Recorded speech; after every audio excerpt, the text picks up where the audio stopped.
Halo guys, sebelum kita melangkah ke acara inti podcast kita, boleh nih kita saling kenalan host kita terlebih dahulu. Nah, sebelum itu, saya ingin bertanya-tanya, apa sih kendala teman-teman pada saat pembuatan kelompok podcast itu? Nah, kalau saya tuh awalnya nggak expect tahu kalau kita akan membuat podcast ini, yang dimana itu ini first time saya dalam pembuatan podcast, yang saya tuh tidak banyak terlalu mengerti mengenai podcast itu. Betul, aku juga tuh sempat kaget tahu kalau kita tuh disuruh untuk buat podcast. Jadi makanya ya agak shock gitu. Aku juga waktu Miss bilang tugas buat kelompok kita itu untuk membuat podcast tuh, masing-masing kelompok untuk membuat podcast, aku tuh kayak langsung gugup, tegang, gemetaran di depan Zoom itu, langsung kayak wah, aku tuh nggak tahu gimana caranya ngomong di depan kamera kayak sekarang ini. Wah, ternyata kita satu pemikiran ya. Ternyata kita semua satu pemikiran ya, bisa gitu juga ya. Aku tuh punya pertanyaan ya. Jadi waktu pertama kali diberi tugas podcast ini, apa sih ketakutan kalian mengenai podcast ini? Kalau aku sih ya, aku tuh terkendala di bagian bahasa, yang dimana kita tuh kan pendidikan bahasa Inggris, yang dimana kita harus mencari narasumber yang benar-benar pintar bahasa Inggris. Untungnya kita mendapatkan dosen yang baik yang memudahkan kita dalam mengerjakan tugas ini, yang dimana kita tidak terlalu diwajibkan untuk menggunakan bahasa Inggris, yang kita bisa mengikuti di dalam bahasa narasumber kita sendiri. Kalau aku sih sependapat sama Triana ya. Aku juga nggak terbiasa di depan kamera. Jadi pikiranku tuh kemana-mana, overthinking, takutnya bakalan buat podcast kita tuh bakalan kacau gitu. Itu ya, kayak di depan kamera itu kita nggak biasa ya gitu. Kalau aku sih yang paling aku takutin pas ngerjain tugas podcast ini yaitu kita kan maba gitu. Jadi kita kan belum saling kenal satu sama lain, itu kayak gimana, kayak si Patrika kayak gimana, Putri kayak gimana. Aku tuh khawatir banget gitu. Kita bakalan ngerjain tugas ini dalam kondisi yang mungkin canggung gitu. Iya, betul banget lagi. Soalnya aku juga awalnya ngira kalau kita tuh bakalan jadi canggung gitu kalau tag video atau apapun. Ternyata enggak ya. Tapi ternyata kelompok kita itu bisa nerima masukan-masukan gitu, nggak saling membanggakan diri sendiri gitu ya. Aku tuh senang banget bisa sekelompok dengan kalian-kalian ini. Iya loh, karena berkat tugas pembuatan podcast ini kita juga bisa saling dekat, saling mengenal satu sama lain. Terima kasih banyak ya Miss karena sudah membuat tugas podcast ini untuk kami. Iya, makasih banyak ya Miss. I love you. Kasih banyak, Miss. Bincang-bincang mengenai podcast nih, kira-kira siapa ya yang bakalan jadi narasumber kita hari ini? Ya nih, aku juga penasaran banget lagi. Siapa ya kira-kira narasumber kita hari ini? Kalian penasaran ya? Aku juga penasaran sih siapa narasumber kita untuk hari ini. Narasumber kita ini siapa sih? Bikin penasaran banget deh. Iya, aku penasaran banget lagi, kira-kira siapa ya yang akan jadi narasumber kita hari ini? Jadi aku kasih clue nih ya, narasumber kita itu maba juga kayak kita. Maba juga ya? Wah, keren banget nih. Iya, tapi jangan salah ya, walaupun dia juga maba, tapi dia punya banyak pengetahuan yang luas loh. Dan juga walaupun dia maba, pas banget nih kita ambil dia untuk jadi narasumber kita, karena dia juga paham-paham lah mengenai materi kita yang kita bakal bincang-bincang nih di podcast kita untuk hari ini. Emang siapa sih dia? Mungkin boleh kamu ngasih sedikit gambaran lah mengenai narasumber kita hari ini. Mungkin para penonton juga sudah tidak sabar tahu siapa sih sosok di balik narasumber kita hari ini. Nah, jadi narasumber kita untuk hari ini itu merupakan maba dari Politeknik ATI Makassar. Nah, kebetulan banget nih, narasumber ini merupakan teman satu SMA saya. Oh, jadi narasumber kita kali ini tuh teman kamu juga ya? Iya, walaupun teman SMA aku nih, tapi narasumber ini punya banyak prestasi. Salah satunya itu prestasinya itu tingkat kabupaten ya. Kita itu kan ikut lomba kegiatan pramuka. Nah, di lomba itu kita disuruh untuk membuat konsep video. Nah, karena pembuat konsepnya ialah narasumber kita, sekolah kita menang tingkat kabupaten berkat konsep yang dia berikan. Dan kita mendapatkan juara 2 pada saat itu, guys. Wah, keren banget ya. Iya. Nah, jadi teman-teman kan udah tahu nih siapa para host yang akan menemani kita, juga narasumber kita untuk hari ini. Jadi bolehlah kita masuk ke acara inti kita pada hari ini. Oke guys, sekarang mari kita lanjut ke acara inti kita. Bye-bye. Hello everyone, greetings of peace to all of you. Assalamualaikum warahmatullahi wabarakatuh. Om Swastiastu, Namo Buddhaya, dan salam kebajikan. Hai, welcome to the very first episode of our podcast. Since this is our very first podcast, allow me to introduce myself along with my amazing team working. So, my name is Sriningsih Amelia Putri, a student from Universitas Negeri Makassar, English Education Department. Nice to meet you all. Then, let me also introduce our team member. Hello everyone, my name is Arika Zahra Alam, a student from Universitas Negeri Makassar, English Education Department. Nice to meet you all. Hello guys, my name is Andi Triana Seza, a student from Universitas Negeri Makassar, English Education Department. Nice to meet you all. And of course, what makes today extra special is our very first guest speaker for this podcast. Please welcome our special guest, Gade Simanjuntak.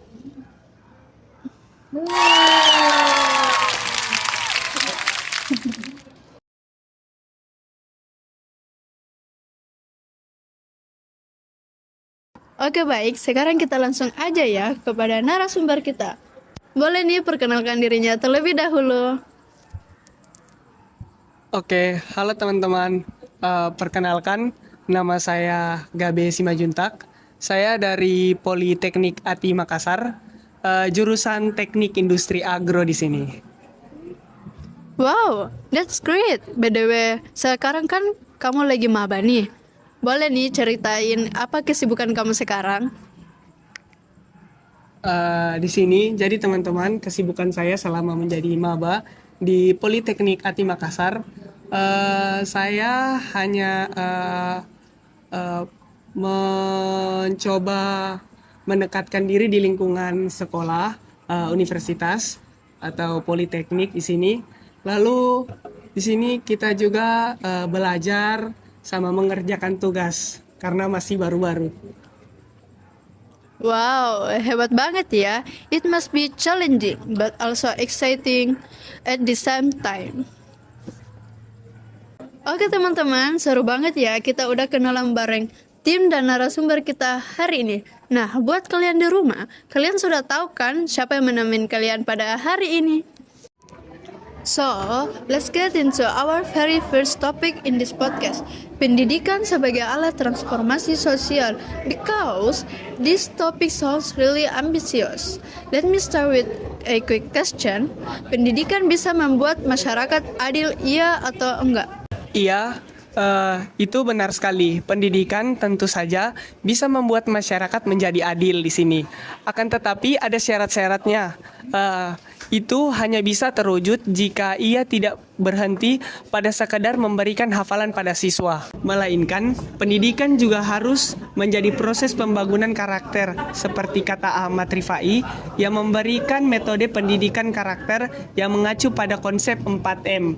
Yang pertama itu mengetahui, mencintai, menginginkan, dan mengerjakan. Wow, that's really insightful. Jadi begitu teman-teman jawaban dari saudara Gabe mengenai apakah pendidikan itu bisa membuat masyarakat lebih adil?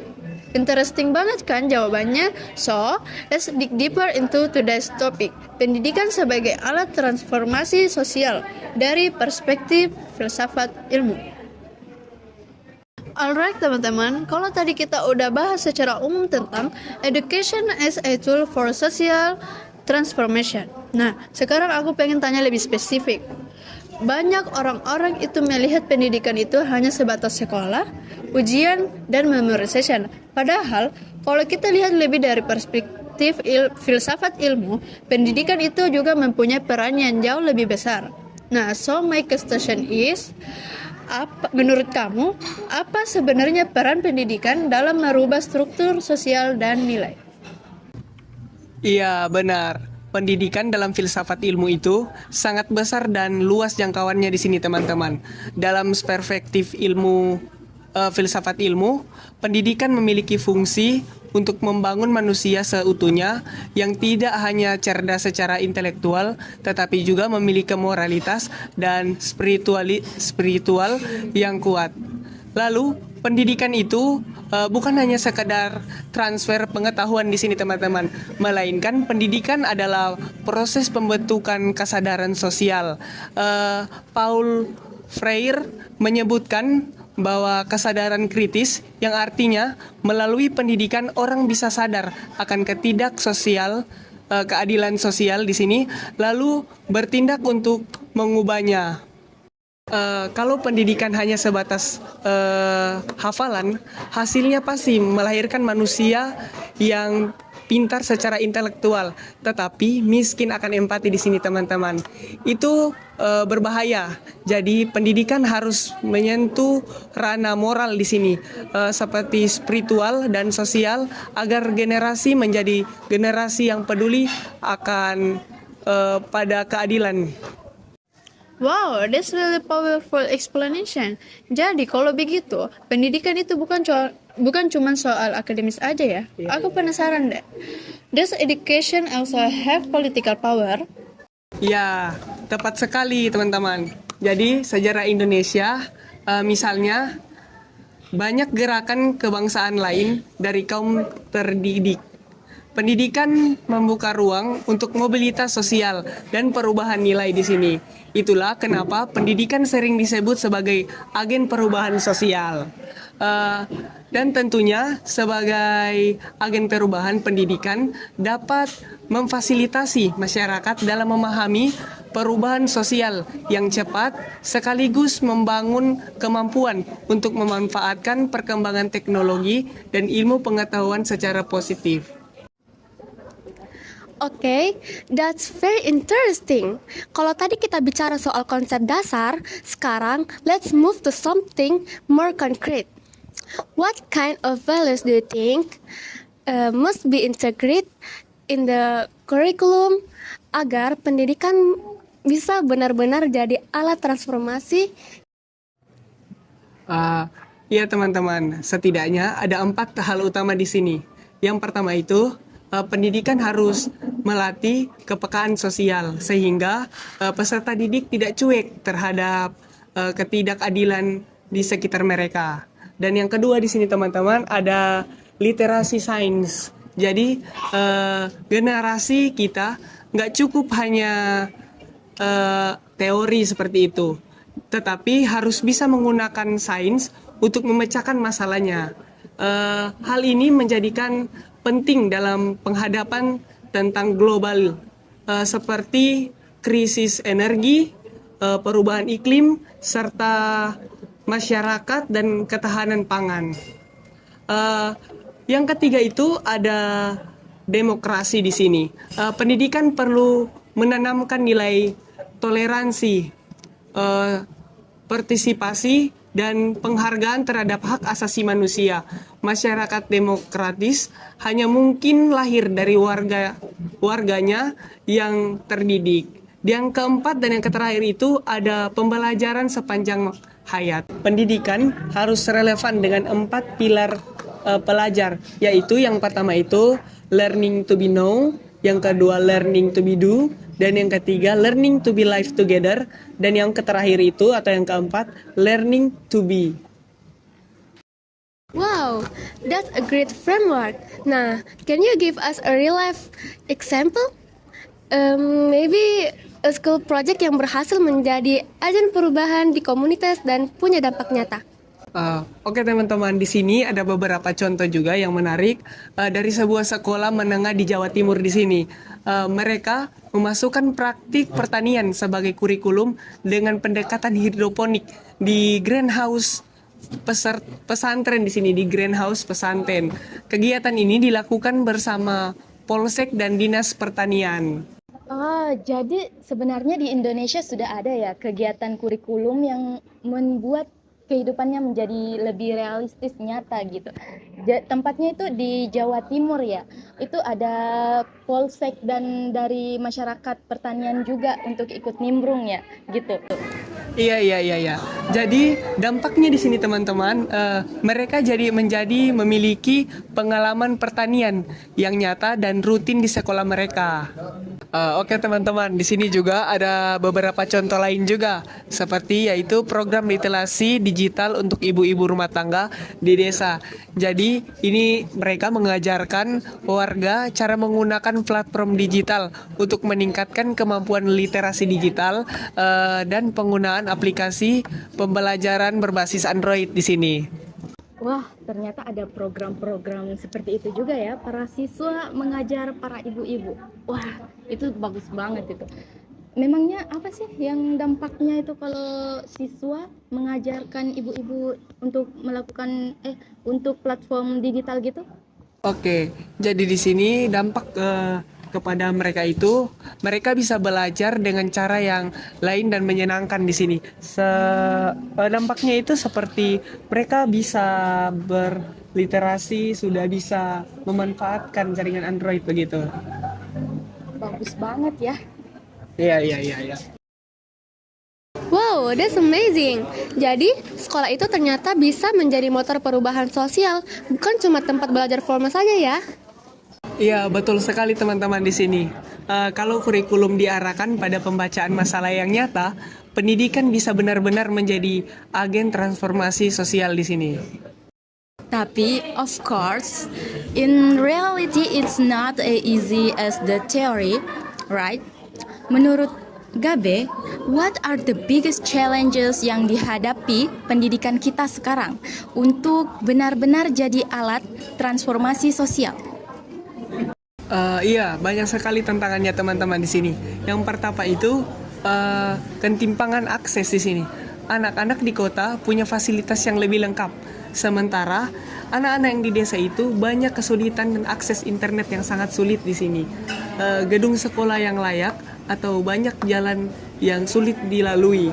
Dan yang kedua itu teman-teman, relevansi kurikulum di sini.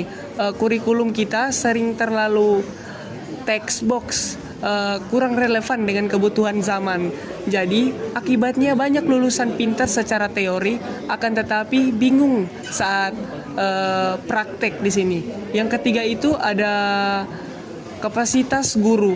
Jadi guru kita masih butuh pelatihan berkelanjutan di sini, apalagi menghadapi era digital. Guru bukan hanya pengajar, tetapi fasilitator kesadaran kritis. Dan yang keempat di sini teman-teman, digital divide. Nggak semua tempat di wilayah memiliki akses terhadap teknologi. Jadi di sini cukup untuk memperlambat ketimpangan dalam pendidikan kita. Benar sekali ya. Oke, berbicara tentang digital divide, rasanya makin terasa sejak kita mengalami pandemik ya. And now with the rise of AI, the challenge is even bigger. Nah, menurut Gabe, apakah pendidikan kita sudah ready to prepare a generation yang bukan cuma melek teknologi, but also punya etika dalam menggunakannya? Apa tanggapan Gabe? Jadi itu isu yang sangat hangat ya baru-baru ini tentang AI. AI itu memberikan peluang luar biasa tentang akses cepat ke pengetahuan, mengefisiensikan kerja kita dan kreativitas. tetapi juga ada risikonya di sini teman-teman, yaitu adanya plagiarisme di sini. Adanya plagiarisme, hilangnya kemampuan berpikir dan kreativitas kita hingga sampai pada penyalahgunaan data di sini. Maka pendidikan harus mengajarkan literasi sains dan etika digital di sini. Generasi muda harus bisa melihat AI sebagai alat bantu, bukan pengganti kemanusiaan di sini. Kalau pendidikan gagal di sini, kita bisa punya generasi yang canggih secara teknologi. Aku ini setuju banget dengan yang dikatakan oleh Gabe ini ya guys. Nah, saat ini tuh AI itu isunya udah panas banget ya. AI itu manusia udah nggak buat menjadi tangan kanannya atau alat bantunya, melainkan AI itu sekarang dipakai untuk hal-hal yang untuk disalahgunakan gitu. Jadi mengerjakan tugas, kerjaan, langsung menggunakan AI, enggak mikir dulu atau enggak menjadikan AI itu penolong, enggak menjadi bantuan gitu. Mereka itu langsung ini mah tugas AI aja gitu kan? Iya. Benar sekali. Benar sekali. Jadi kayak sekarang itu AI itu sangat sulit untuk diredam ya. Namun di sini kita kan nggak membahas lebih dalam soal itu. So kita lanjut aja ya ke teks selanjutnya. Wah, nggak kerasa ya kita udah ada di penghujung podcast ini. Ternyata obrolan kita dari awal hingga saat ini itu udah luas banget ya tentang pendidikan ini. Nah, we start from social awareness, lalu bicara tentang kurikulum, sampai ke tantangan yang dihadapi di era AI kayak sekarang ini ya. So, before we close, boleh nih Gabe kasih cukup dua langkah aja nih, kebijakan prioritas yang menurut Gabe itu penting untuk saat ini. Kayak pendidikan benar-benar bisa jadi alat transformasi sosial kayak gimana gitu. Boleh nggak? Oke, ada dua ya. Yang pertama itu reformasi kurikulum. Kurikulum kita harus bersifat dimensi dan relevan dengan kebutuhan zaman. Perlu adanya penyelarasan antara filsafat pendidikan dengan implementasi yang nyata di sini. Bukan hanya sekedar hafalan saja ya teman-teman. Jadi yang kedua ini meningkatkan kapasitas guru. Jadi guru harus didukung dengan pelatihan berkelanjutan dan fasilitas yang memadai di sini teman-teman. Termasuk literasi digital. Tanpa guru yang berdaya, kurikulum dan fasilitas sehebat apapun akan sulit untuk berhasil. Jadi itu dia tadi dua saran saya. Oke, baik, that's very insightful. Jadi itu tadi bincang-bincang kita hari ini bersama Gabe mengenai topik pendidikan sebagai alat transformasi sosial. Thank you so much untuk Gabe. Juga untuk teman-teman tim kita yang ada di sini untuk saat ini. Dan tentu saja tidak lupa kalian semua tentunya yang udah setia mendengarkan podcast kita dari awal hingga saat ini. I think that's all for today episode. Saya selaku host beserta teman-teman host saya di sini pamit untuk mengundurkan diri. And see you guys in the next video. Bye bye and salam untuk semuanya.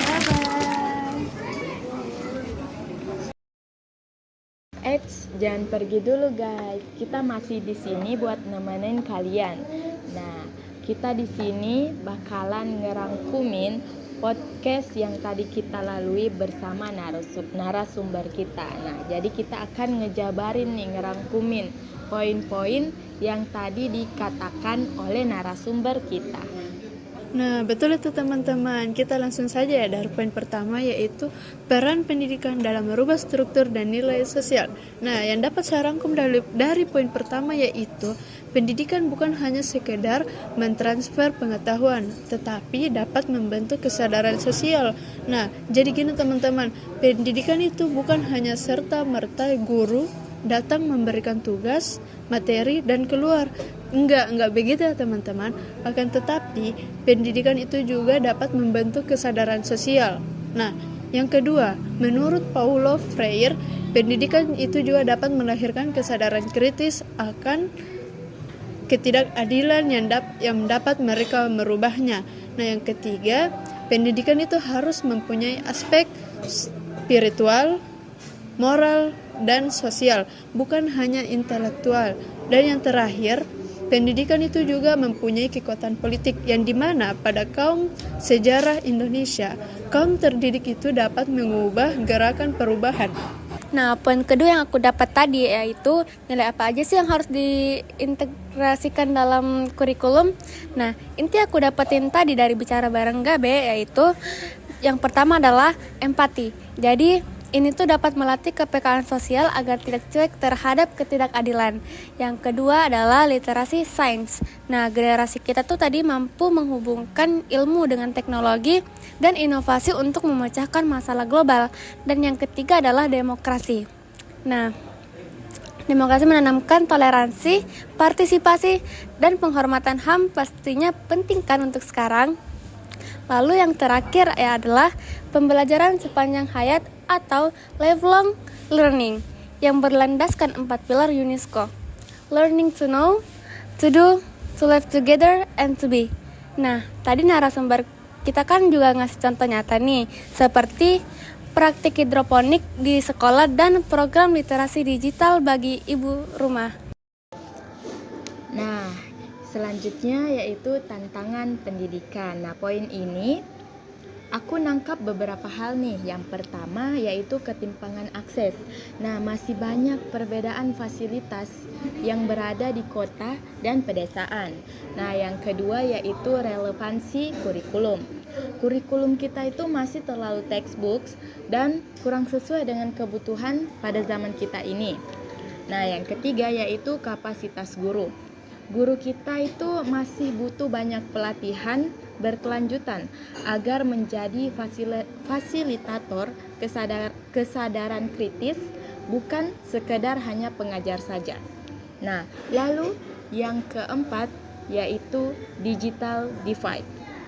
Nah, kesenjangan akses teknologi memperlebar ketidakadilan pendidikan kita pada saat ini. Nah, adapun 2 langkah kebijakan prioritas yang tadi disampaikan oleh narasumber kita yaitu yang pertama itu adalah reformasi kurikulum. Nah, kurikulum kita itu harus direformasi yaitu secara dinamis, relevan, selaras dengan filsafat pendidikan dan kebutuhan nyata, bukan hanya sekedar hafalan saja.